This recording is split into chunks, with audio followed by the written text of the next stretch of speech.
Ups and down, bu'aa bahii, made my day, guyyaa koo bareechite. Piece of cake by Salapad. Ladies and gentlemen, welcome to Oral English. This is Oral English with Sis. Today we deal with some common expressions and phrases which improves our English speaking skill. Baga nagaan gara Oral English dhuftan. Har'as jechoota daily fayyadamnu kanneen dubbachuu afaan Ingiliffaa keenyaa bareechan gaaleewwanii fi jechoota common ta'an muraasa ni ilaallaa jechuudha.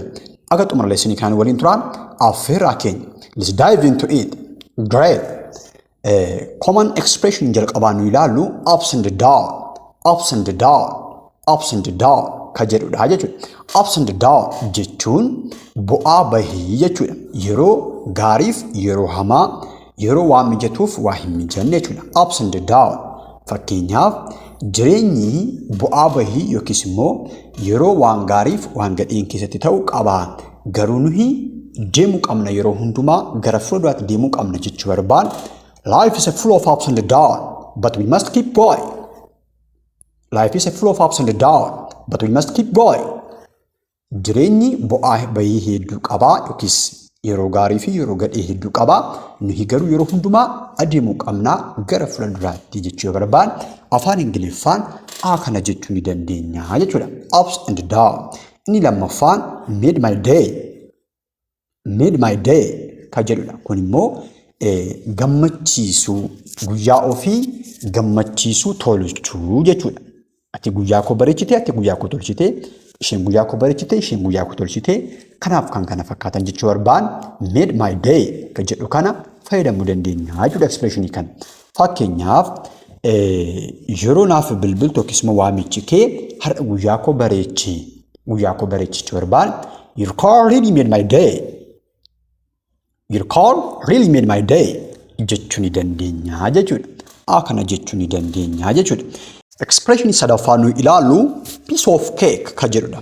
Piece of cake. Piece of cake jechuun immoo wow baay'ee salphaadha. It's very easy, very simple ka jennu sana jechuudha karaa biraa.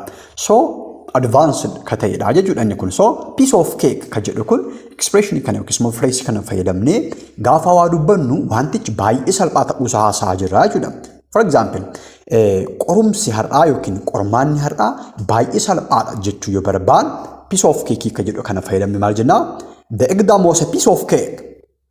The exam was a piece of cake. The exam was a piece of cake jechuu dandeenya jechuudha. Qorumsi baay'ee salphaadha. Baay'ee salphaadha. Akkuma kana hojiin har'a nuuf kenname baay'ee salphaadha jechuu yoo barbaan maal akka jennu? Put your answer in the comment section. Leave your answer in the comment section. Great. Let's proceed to the next. Inni kabiraan common expression yookiin phrase nuyi har'a ilaallu break the ice. Break the ice ka jedhudha jechuudha. Inni kun immoo wanta tokko haasa'aa wahii bareechuu yeroo jedhu bifa mijataa taasisuu. Fakkeenyaaf nama sodaannu tokko yookiis immoo wanna hin mijanne tokko gara mijatutti fiduu cabsuu jechuudha. Just to start a friendly conversation. Conversationii hiriyyummaa ta'e baay'ee bareedaa ta'e mijataa ta'e qabaachuu jechuudha. Fakkeenya tokko haa ilaallu yeroo sana immoo bifa salphaa ta'eetiin ifa nu ta'uu danda'a jechuudha. Fakkeenyaaf inni qoosaa tokko dubbateetii walgahii sana yookiis immoo haasaa sana eegalee mijaa akka ta'uuf yookiis immoo namni hundumtuu hiikamee akka dhaggeeffatuuf yookiis immoo haasaan sun baqa friendly akka ta'uudhaaf qoosaa wayii haasa'eeti eegalee jechuu barbaan. He told a joke to break the ice. He told a joke to break the ice. Kana jechuun wantichi dubbii sana yookiis immoo marii sana yookiis immoo waan sana gochuudhaaf haala mijataan hin turre yookiis immoo wal silaachuu danda'u yookiin wal qaana'uu danda'u yookiin whatever it is. Garuu qoosaa tokko gaafa dubbatu namni wal baraa jechuudha. Haasaa kana jechuu kana yeroo baay'ee kan nuyi fayyadamnu haasaa nama hin beekne tokko faana haasa'uuf gaafa jennu haasaa sana mijeessuuf jechuudha. Break the ice jechuun haasaa sana gara hiriyyummaatti gaafa gara mijataa ta'etti fiduu jechuudha. Great. Inni kabiraan kan nuyi ilaallu hit the nail on the head. Hit the nail on the head.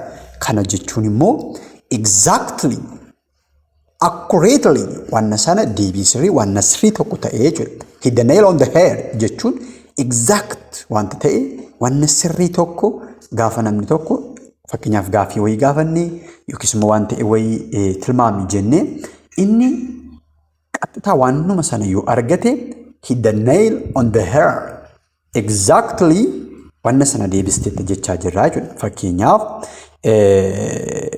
gaaffii gaafatamte sana deebisteetta yookiin deebiin kee sirriidha exactly sirriidha jechuu barbaan expression kana fayyadamni maa jechuu dandeenya? You hit the nail on the head with your answer. You hit the nail on the head with your answer jechuu dandeenya jechuudha. Deebii ati deebifte sun exactly rightidha sirriidha jechaa jirraa jechuudha. Sirriidha jechaa jirraa jechuudha. Great. Inni kan biraan under the weather. Kun immoo yeroo hedduu miira gaarii fakkeenyaaf I'm not feeling well, I'm feeling sick. Just bakka dhukkubsachaan jira gaarii natti dhagahamaan jiru kanaaf kan kana fakkaatan yeroo hedduu ni jenna. So isa kana jechuu barbaan expression kana fayyadamne under the weather ka jedhu kana fayyadamne I'm feeling a bit under the weather today. I'm feeling a bit under the weather today jechuu dandeenya jechuudha. Har'a xiqqoo natti tolaan jiru na dhukkubaa jira. Naa mijahaan jiru natti tolaan jiru jechaa jira jechuudha. Akana jechuu dandeenya jechuudha. Akana jechuu ni dandeenya jechuudha. Good. Inni kan biraan on cloud nine kan jedhu kana yeroo baay'ee xiyyaara irratti kan nuyi kutnu cloud nine yoo ta'e kan biizineesii jechuudha baay'ee mijataa akka ta'e jechuudha. So expression kana ni fayyadamna jechuudha yeroo garaa. So on cloud nine jechuun baay'ee gammadu jechuudha. Baay'ee extremely happy, extremely ecstatic ta'uu jechuudha. Garmalee gammadu, garmalee namatti tolu jechuudha. Fakkeenyaaf she was on cloud nine after hearing the good news. Isheen ergaa oduu gaarii sana dhageessee garmalee gammadde. Just cloud nine itti baate jechuu yoo barbaan she was on cloud nine after hearing a good news jechuu dandeenya jechuudha. She was on cloud nine after hearing a good news. Erga oduu gaarii sana yookiis immoo haasaa gaarii sana dhageessee isheen baay'ee gammadde. Gammadu isa normaal happy osoo hin taane extremely jechuudha. Extremely jechuudha.